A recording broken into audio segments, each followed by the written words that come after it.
오늘은 정약용 다산 선생이 우리에게 남긴 공부의 목적에 대한 이야기를 해보려고 합니다.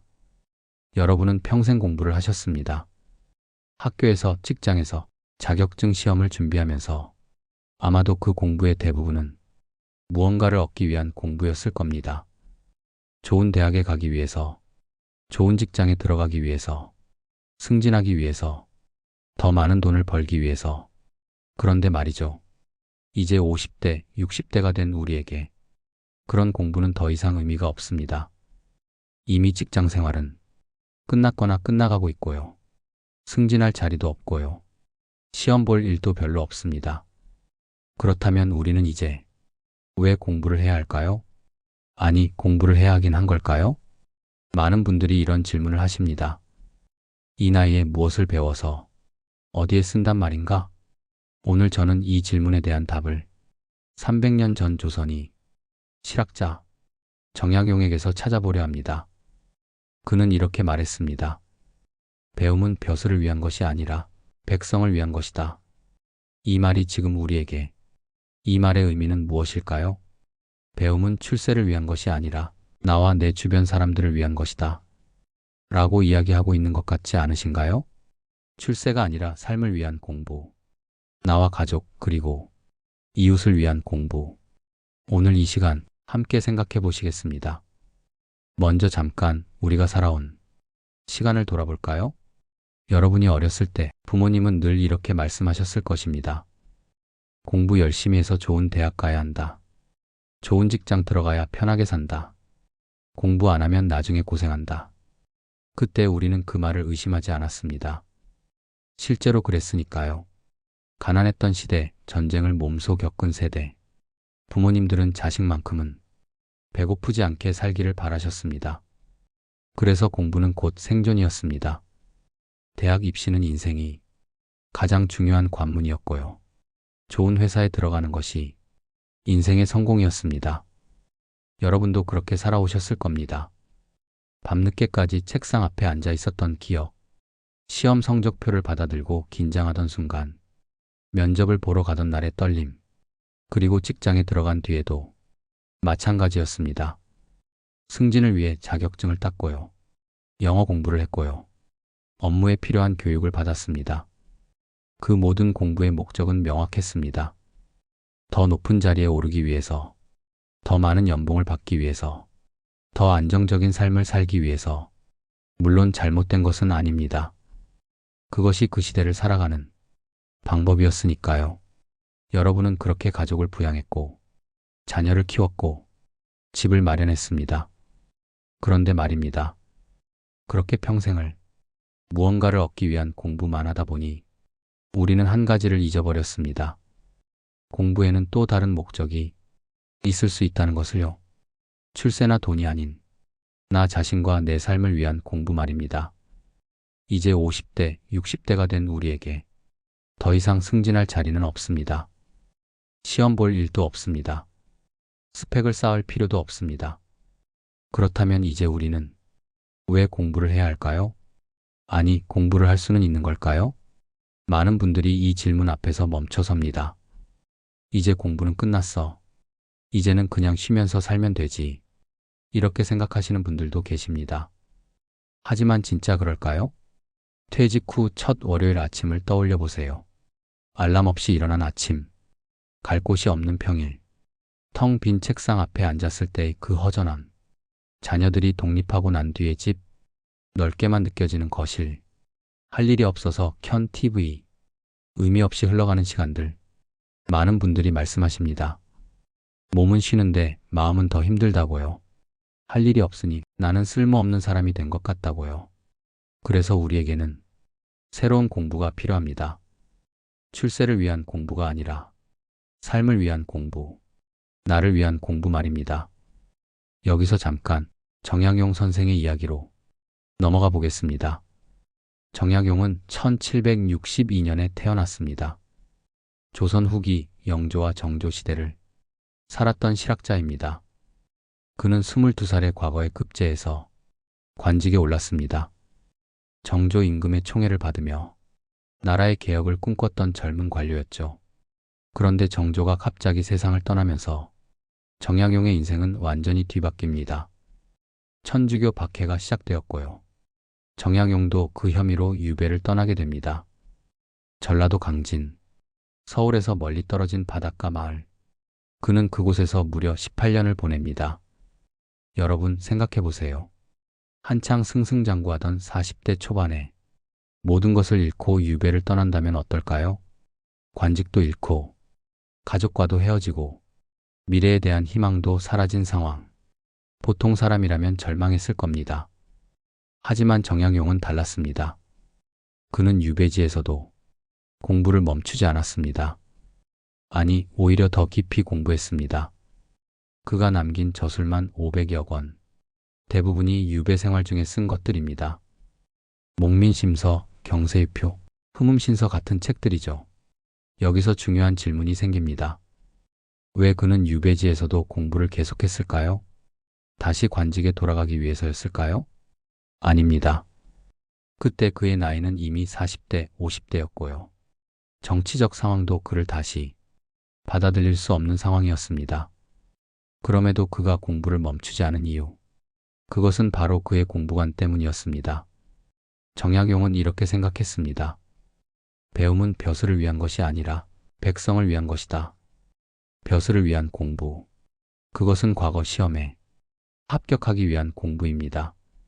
유교 경전을 외우고 글씨를 잘 쓰고 문장을 멋지게 짓는 공부죠. 하지만 정약용은 그런 공부를 비판했습니다. 그것이 백성의 삶에 무슨 도움이 되는가? 이렇게 물었습니다. 백성들은 가난에 시달리고 있는데 양반들은 글만 읽으며 출세만 꿈꾼다. 이것이 진정한 공부인가? 그래서 그는 실학을 추구했습니다. 실생활에 도움이 되는 학문, 현실의 문제를 해결하는 공부, 농사를 더 잘 짓는 방법, 백성들의 세금 부담을 줄이는 제도, 억울한 재판을 막는 법률, 전염병을 예방하는 의학, 이런 것들이 그가 생각한 진짜 공부였습니다. 책상에 앉아서 글만 읽는 것이 아니라 현장에 나가서 문제를 보고 그것을 해결하는 방법을 연구하는 것. 목민심서를 예로 들어볼까요?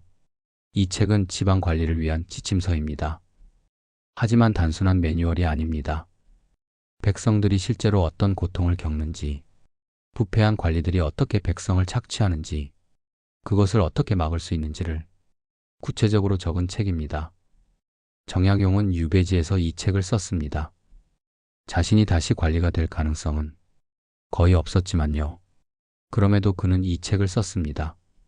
왜일까요? 언젠가 이 책을 읽을 누군가가 백성들을 위해 더 나은 정치를 할 수 있도록 그런 희망을 가지고 쓴 것입니다. 여기서 우리는 중요한 깨달음을 얻습니다. 정약용에게 공부는 나를 위한 것이 아니었습니다. 남을 위한 것이었습니다. 더 정확히 말하면 나의 출세를 위한 것이 아니라 나의 지식이 누군가에게 도움이 되기를 바라는 것. 그가 말한 백성을 위한 공부의 의미가 바로 이것입니다. 내가 배운 것이 세상에 조금이라도 도움이 되기를 바라는 마음. 여러분, 이제 이 생각을 우리의 삶에 한번 비춰볼까요? 인생의 후반을 사는 우리에게 백성을 위한 공부는 무엇일까요? 물론 우리가 정약용처럼 커다란 책을 쓸 필요는 없습니다. 나라의 제도를 바꿀 필요도 없습니다. 하지만 우리에게도 나의 공부가 누군가에게 도움이 되기를 바라는 마음은 있을 수 있습니다. 아니, 있어야 합니다. 그것이 바로 삶을 위한 공부입니다. 출세를 위한 공부가 아니라 나와 내 주변 사람들의 삶을 더 나아지게 만드는 공부. 구체적으로 어떤 것일까요? 하나씩 살펴보겠습니다. 먼저 건강에 대한 공부입니다. 나이가 들면 병원에 갈 일이 많아집니다. 의사 선생님이 설명을 하시는데 무슨 말인지 잘 모르겠습니다. 혈당이 높습니다. 콜레스테롤 수치가 문제입니다. 혈압약을 드셔야 합니다. 이런 말을 들었을 때 조금이라도 이해할 수 있다면 내 몸을 더 잘 돌볼 수 있지 않을까요? 건강에 대한 공부는 출세를 위한 것이 아닙니다. 내 삶의 질을 높이기 위한 것입니다. 내가 더 오래, 더 건강하게 살기 위한 공부입니다. 두 번째, 돈 관리에 대한 공부입니다. 요즘은 사기가 정말 많습니다. 고수익 투자, 절세 상품, 노후 보장 보험. 이런 말로 접근하는 사람들이 많습니다. 금융 지식이 조금만 있어도 이런 사기를 피할 수 있습니다. 내가 평생 모은 돈을 지킬 수 있습니다. 이것도 삶을 위한 공부입니다. 나와 가족을 지키기 위한 공부입니다. 세 번째, 인간관계와 마음에 대한 공부입니다. 나이가 들면 관계가 어려워집니다. 배우자와의 관계, 은퇴 후 하루 종일 집에 함께 있게 되면서 생기는 갈등, 자녀와의 관계, 독립한 자녀들과 어떻게 적절한 거리를 유지할 것인가, 친구들과의 관계, 나이가 들수록 친구가 줄어드는데 어떻게 외로움을 견딜 것인가, 이런 문제들에 대해 심리학 책을 읽거나 철학책을 읽거나 명상을 배우는 것, 이것도 모두 삶을 위한 공부입니다. 내 마음을 이해하고 다른 사람을 이해하고 관계를 더 건강하게 만드는 공부입니다. 네 번째, 역사와 사회에 대한 공부입니다. 매일 뉴스를 봅니다. 하지만 뉴스만 봐서는 세상을 이해하기 어렵습니다. 왜 이런 일이 일어났는지, 어떤 맥락이 있는지, 역사를 조금 알면 지금 일어나는 일들이 더 잘 이해됩니다. 세상을 보는 눈이 넓어집니다. 그리고 편견에서 벗어날 수 있습니다. 나이가 들면 생각이 굳어지기 쉬운데요. 공부를 하면 유연한 사고를 유지할 수 있습니다. 다섯 번째, 디지털 기술에 대한 공부입니다. 요즘 세상은 너무 빨리 변합니다. 손주들과 영상 통화를 하고 싶은데 어떻게 하는지 모르겠습니다. 필요한 정보를 찾고 싶은데 검색을 어떻게 하는지 어렵습니다. AI가 뭔지, 챗GPT가 뭔지 모르면 세상과 점점 멀어지는 것 같습니다. 최소한의 디지털 기술을 배우는 것, 이것도 삶을 위한 공부입니다. 세상과 연결되기 위한 공부입니다. 여러분 보셨습니까? 이 모든 공부는 시험을 위한 것이 아닙니다. 승진을 위한 것도 아닙니다.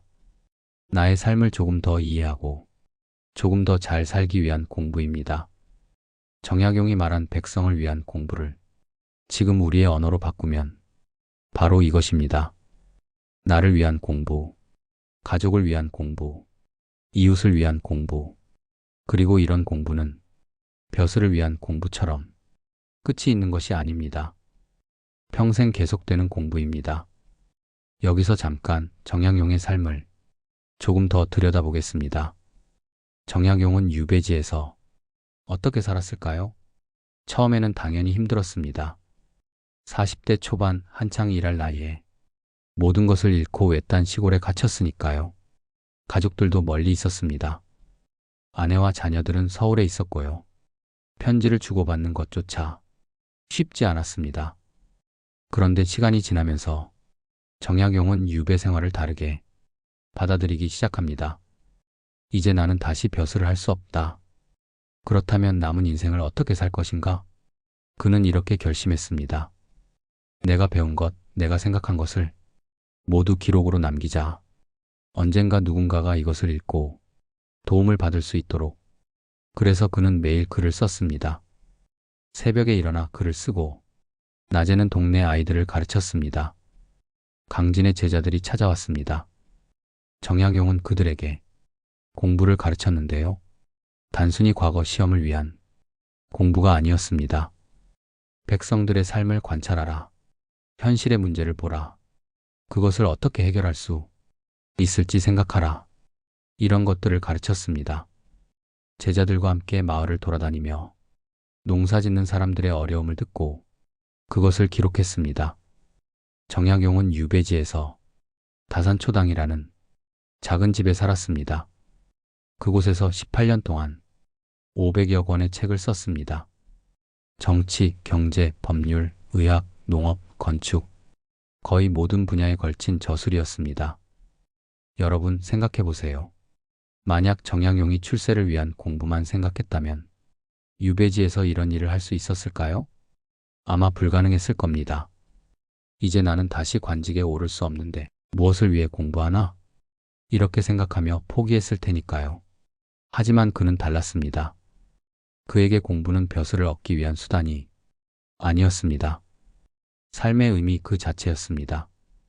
그는 이렇게 생각했을 겁니다. 내가 지금 배우고 쓰는 이 글들이 언젠가 누군가에게 도움이 될 것이다. 실제로 그랬습니다.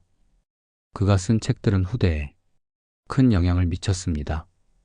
개화기 개혁가들이 그의 책을 읽었고요. 현대 한국 사회에도 여전히 영향을 주고 있습니다. 정약용에게는 아들이 둘 있었습니다. 유배 생활 중에 그는 아들들에게 편지를 자주 썼습니다. 그 편지들을 보면 아버지로서의 그의 마음이 느껴집니다. 너희들이 공부를 하는 이유는 높은 벼슬에 오르기 위함이 아니다. 사람다운 삶을 살기 위함이다. 책을 읽되 백성의 고통을 잊지 마라. 지식을 쌓되 그것으로 남을 돕는 사람이 되어라. 이런 내용들이었습니다. 아버지가 아들에게 전하는 진짜 공부의 의미였습니다. 정약용은 57살에 유배에서 풀려났습니다. 하지만 서울로 돌아가지 않았습니다. 고향인 지금의 경기도 남양주로 갔습니다. 그리고 그곳에서 18년을 더 살았습니다. 75세에 세상을 떠날 때까지 그는 계속 책을 쓰고 제자들을 가르쳤습니다. 끝까지 공부하는 사람으로 살았습니다. 여러분 보셨습니까? 정약용에게 공부는 언제 끝나는 것이 아니었습니다. 벼슬을 얻으면 끝나는 것, 시험에 합격하면 끝나는 것, 그런 것이 아니었습니다. 삶이 계속되는 한, 공부도 계속되는 것, 그것이 그의 공부가 아니었습니다. 자, 이제 우리가 살아온 공부와 정약용이 말한 공부를 비교해 볼까요? 먼저 출세형 공부의 특징을 정리해 보겠습니다. 출세형 공부는 목표가 분명합니다. 좋은 대학, 좋은 직장, 높은 연봉, 승진. 그래서 단기적으로는 효과적입니다. 목표를 향해 달려가면 되니까요. 하지만 문제가 있습니다. 목표에 도달하면 공부가 끝나버립니다. 대학에 합격하면 이제 공부 끝났다. 직장에 입사하면 이제 편하게 살 수 있겠다. 승진하면 드디어 목표를 이뤘다. 그런데 문제는 그 다음이 없다는 것입니다. 더 이상 승진할 자리가 없으면, 정년퇴직하면 그때부터 공부는 의미를 잃어버립니다. 또 하나의 문제는 출세형 공부는 항상 불안과 함께한다는 것입니다. 남들과 비교하게 됩니다. 저 사람은 나보다 좋은 대학을 나왔네. 저 사람은 나보다 빨리 승진했네. 경쟁에서 뒤처지는 것이 두렵습니다. 그래서 쉴 수가 없습니다. 항상 더 많이 해야 한다는 압박감이 있습니다. 그리고 이런 공부는 피곤합니다. 내가 좋아서 하는 것이 아니라 해야만 하니까 하는 것이기 때문입니다. 반면 삶형 공부는 어떨까요? 삶형 공부는 목표가 다릅니다. 벼슬이나 돈이 아니라 나 자신의 성장입니다. 내 삶을 더 깊이 이해하는 것, 내 주변 사람들과 더 좋은 관계를 맺는 것, 세상을 조금 더 넓게 보는 것. 이런 공부는 끝이 없습니다. 평생 계속할 수 있습니다. 75세에 세상을 떠난 정약용처럼 죽는 날까지 배우고 성장할 수 있습니다. 그리고 이런 공부는 불안하지 않습니다. 남과 비교할 필요가 없으니까요. 저 사람은 얼마나 알까? 이런 것을 생각할 필요가 없습니다. 나는 그냥 나의 속도로 배우면 됩니다. 그리고 이런 공부는 즐겁습니다. 해야만 하는 것이 아니라 하고 싶어서 하는 것이니까요. 물론 이 두 가지를 완전히 대립적으로만 볼 필요는 없습니다. 젊을 때는 출세형 공부를 할 수밖에 없었습니다. 먹고 살아야 했으니까요. 가족을 부양해야 했으니까요. 그것은 잘못된 것이 아닙니다. 오히려 필요한 것이었습니다. 하지만 이제는 다릅니다. 50대, 60대가 된 지금 우리는 공부의 방향을 바꿀 수 있습니다. 출세형 공부에서 삶형 공부로, 벼슬을 위한 공부에서 나를 위한, 가족을 위한, 이웃을 위한 공부로. 이것이 바로 인생 2막의 공부입니다. 정약용이 우리에게 보여준 길입니다. 그는 40대에 모든 것을 잃었습니다. 하지만 새로운 공부를 시작했습니다. 벼슬을 위한 공부가 아니라 백성을 위한, 후대를 위한, 진리를 위한 공부. 그리고 그 공부는 그의 남은 인생을 풍요롭게 만들었습니다. 유배라는 고난 속에서도 그는 의미 있는 삶을 살았습니다. 여러분도 그렇게 하실 수 있습니다. 그렇다면 구체적으로 어떤 공부를 해야 할까요? 앞서 잠깐 말씀드렸지만 이제 조금 더 자세히 살펴보겠습니다. 첫 번째, 건강과 몸에 대한 공부입니다. 나이가 들면 병원에 자주 가게 됩니다. 검진을 받고 약을 처방받고 정기적으로 검사를 받습니다. 그런데 의사 선생님의 설명을 들으면 반은 알아듣고 반은 못 알아듣습니다. 당화혈색소 수치가 높습니다. LDL 콜레스테롤을 낮춰야 합니다. 신장 기능이 조금 떨어졌네요. 이런 말들을 들었을 때 무슨 의미인지 알 수 있다면 내 몸을 더 잘 이해할 수 있습니다. 어떤 음식을 먹어야 하는지, 어떤 운동을 해야 하는지, 어떤 습관을 고쳐야 하는지 스스로 판단할 수 있게 됩니다. 또한 건강 정보가 넘쳐나는 시대입니다. TV, 인터넷, 유튜브에서 온갖 건강 정보를 쏟아냅니다. 이것만 먹으면 만병통치, 이 운동만 하면 젊어집니다. 하지만 그 중에는 잘못된 정보도 많습니다. 심지어 위험한 정보도 있습니다. 기본적인 의학 지식이 있다면 이런 정보를 걸러낼 수 있습니다. 사기에 속지 않을 수 있습니다. 이것이 바로 정약용이 말한 백성을 위한 공부입니다. 지금 우리에게 적용하면 나의 건강을 지키기 위한 공부입니다. 두 번째, 돈과 재정에 대한 공부입니다. 은퇴 후에는 수입이 줄어듭니다. 연금과 저축으로 살아가야 합니다. 그런데 사기꾼들이 노인을 노립니다. 원금 보장, 고수익 투자, 세금 안 내고 돈 버는 방법, 이런 말에 속아서 평생 모은 돈을 잃어버리는 분들이 많습니다. 최소한의 금융 지식만 있어도 이런 사기를 피할 수 있습니다. 예금과 적금의 차이, 주식과 펀드의 원리, 보험의 구조, 세금의 기본, 어려운 것을 다 알 필요는 없습니다. 기본만 알아도 충분합니다. 그리고 디지털 금융 시대입니다. 인터넷 뱅킹, 모바일 뱅킹을 알아야 합니다. 은행에 갈 필요 없이 집에서 간단한 일을 처리할 수 있습니다. 송금도 하고 잔액도 확인하고, 이것도 삶을 위한 공부입니다. 내 재산을 지키고 편리하게 관리하기 위한 공부입니다. 세 번째, 인간관계와 심리에 대한 공부입니다. 은퇴 후에 가장 어려운 것이 관계입니다. 배우자와의 관계부터 어려워집니다. 직장 다닐 때는 하루 종일 밖에 있었는데 이제는 집에서 함께 있는 시간이 많아집니다. 왜 자꾸 내 일에 간섭하세요? 당신은 집에서 뭐 하세요? 이런 갈등이 생기기 쉽습니다. 황혼 이혼이 늘어나는 이유이기도 합니다. 자녀와의 관계도 어렵습니다. 자녀들은 이미 독립했습니다. 부모는 여전히 자녀가 걱정됩니다. 결혼은 언제 할 거니? 직장은 잘 다니니?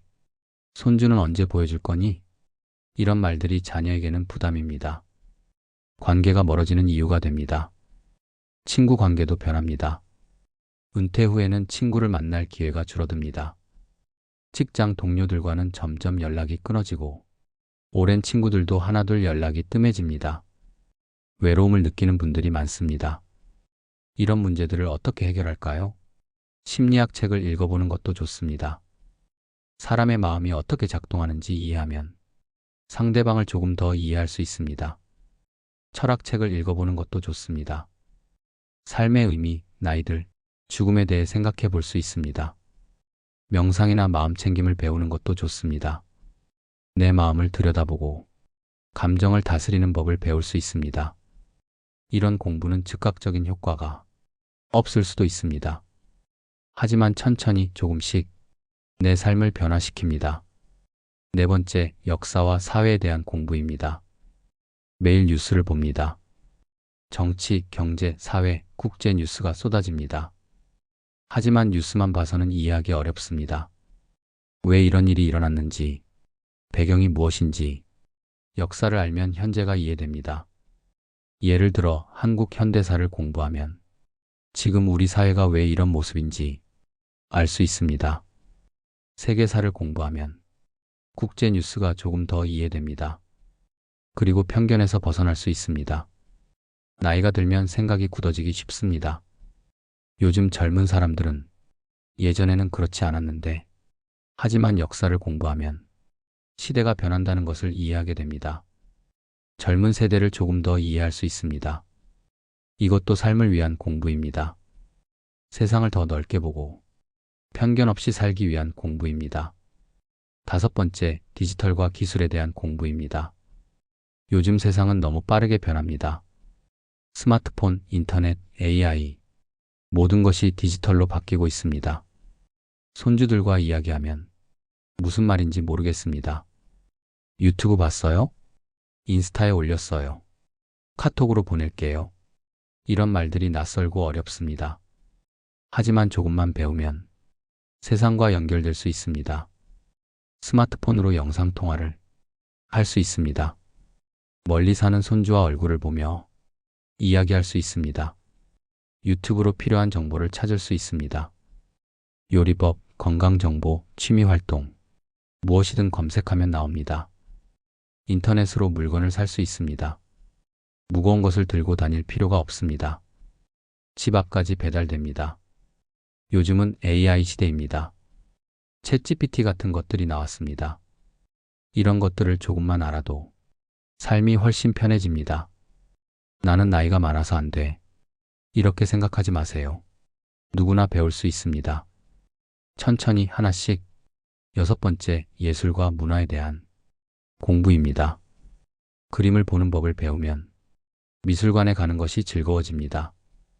음악을 이해하면 클래식 음악회가 더 깊이 다가옵니다. 문학을 읽으면 인생의 다양한 모습을 간접적으로 경험합니다. 시를 쓰거나 그림을 그리거나 악기를 배우는 것, 이런 활동들은 창조적입니다. 내 안에 숨어있던 감성을 깨웁니다. 그리고 이것은 치매 예방에도 도움이 됩니다. 뇌를 자극하고 창의력을 유지하니까요. 여러분 보셨습니까? 이 모든 공부는 시험을 위한 것이 아닙니다. 출세를 위한 것이 아닙니다. 나의 남은 삶을 더 풍요롭게, 더 의미 있게, 더 즐겁게 만들기 위한 공부입니다. 정약용이 말한 백성을 위한 공부를 우리의 언어로 바꾸면 바로 이것입니다. 나를 위한 공부, 가족을 위한 공부, 더 나은 삶을 위한 공부. 여러분, 이제 잠깐 멈춰서 스스로에게 질문을 던져보시겠습니까?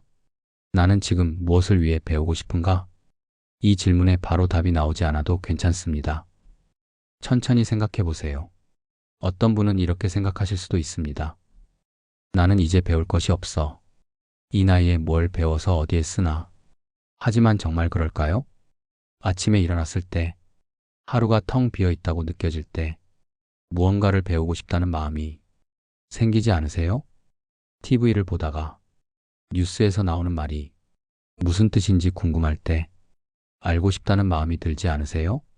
손주와 이야기하다가 무슨 말인지 못 알아들을 때 배우고 싶다는 마음이 생기지 않으세요? 병원에 갔을 때 의사의 설명을 이해하고 싶을 때 공부가 필요하다고 느끼지 않으세요? 이 모든 순간이 공부하고 싶은 마음이 생기는 순간입니다. 나는 지금 누구를 위해 공부하고 싶은가? 이 질문도 중요합니다. 어떤 분은 배우자를 위해 공부하고 싶을 수 있습니다. 더 좋은 남편, 더 좋은 아내가 되기 위해, 상대방을 더 잘 이해하기 위해, 어떤 분은 자녀를 위해 공부하고 싶을 수 있습니다. 자녀와 더 깊은 대화를 나누기 위해, 자녀의 고민을 이해하기 위해, 어떤 분은 손주를 위해 공부하고 싶을 수 있습니다. 손주에게 좋은 할아버지, 할머니가 되기 위해, 손주와 함께 놀아주기 위해, 어떤 분은 친구들을 위해 공부하고 싶을 수 있습니다. 모임에서 좋은 대화를 나누기 위해, 친구들에게 도움이 되는 정보를 주기 위해, 어떤 분은 이웃을 위해 공부하고 싶을 수 있습니다. 봉사활동을 할 때 더 도움이 되기 위해, 동네에서 어려운 이웃을 돕기 위해, 그리고 무엇보다 나 자신을 위해 공부하고 싶을 수 있습니다.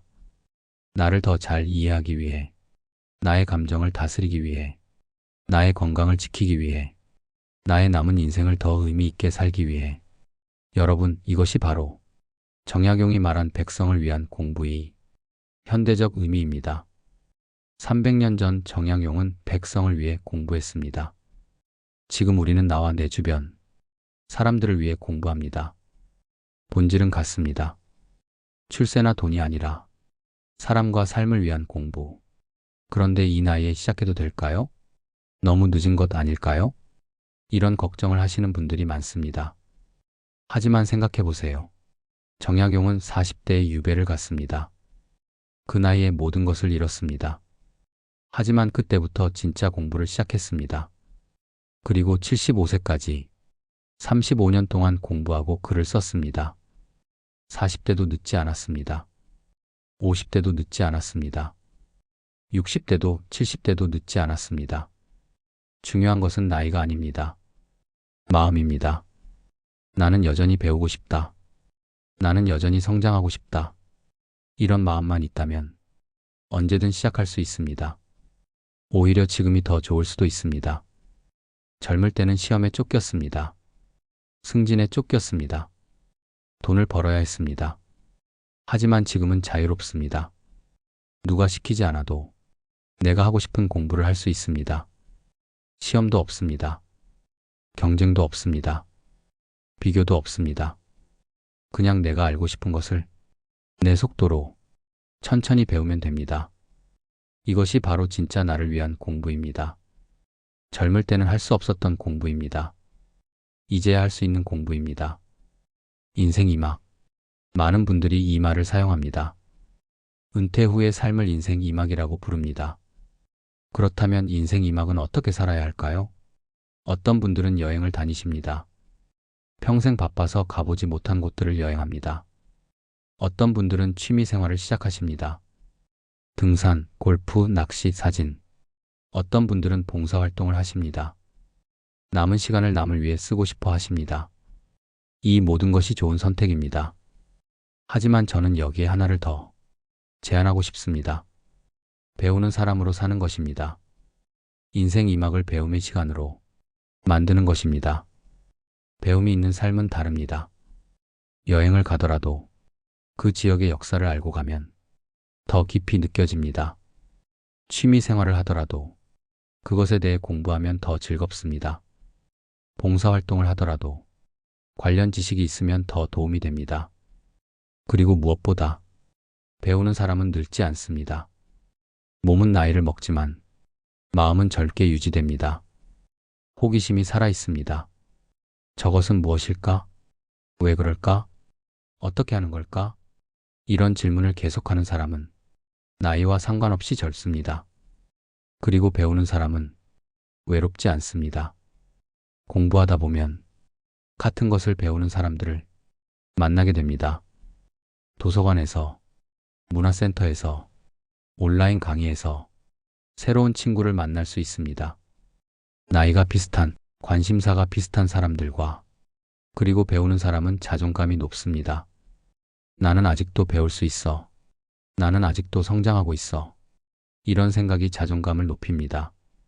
나이가 들었다고 쓸모 없어진 것이 아니라 여전히 가치 있는 사람이라는 것을 느낍니다. 정약용을 다시 생각해 봅시다. 그는 유배지에서도 배우는 사람으로 살았습니다. 그리고 그 배움이 그의 삶을 지탱했습니다. 가족과 떨어져 외로웠지만 공부가 있었기에 견딜 수 있었습니다.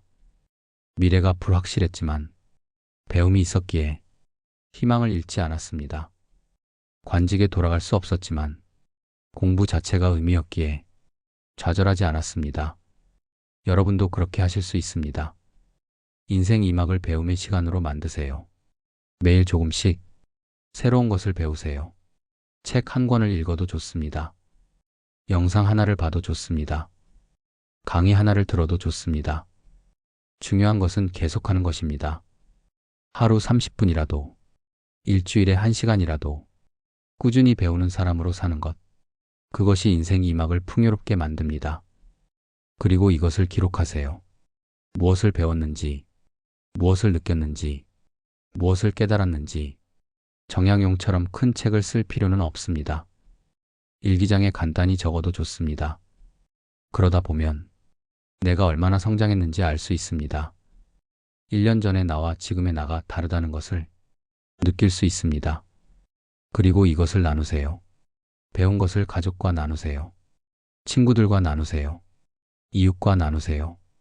정약용은 배운 것을 책으로 남겨 후대와 나눴습니다.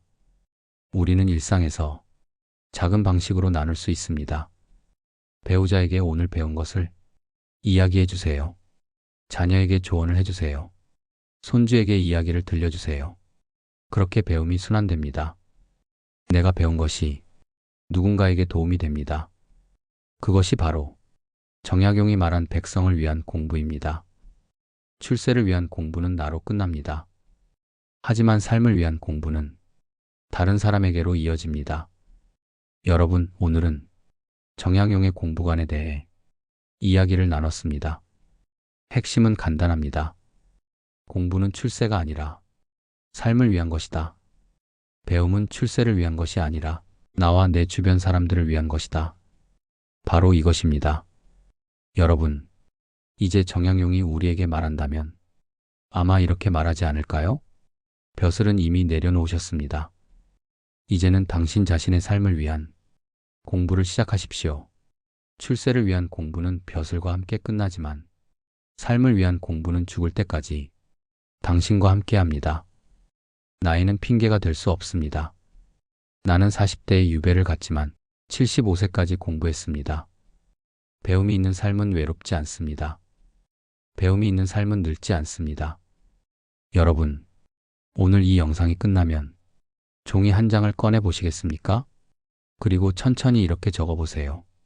나는 지금부터 무엇을 위해 공부하고 싶은가? 누구를 위해 배우고 싶은가? 정답은 없습니다. 여러분 각자의 답이 다를 것입니다. 건강을 위해서든, 가족을 위해서든, 마음의 평화를 위해서든, 무엇을 적으시든 괜찮습니다. 중요한 것은 오늘부터 시작하는 것입니다.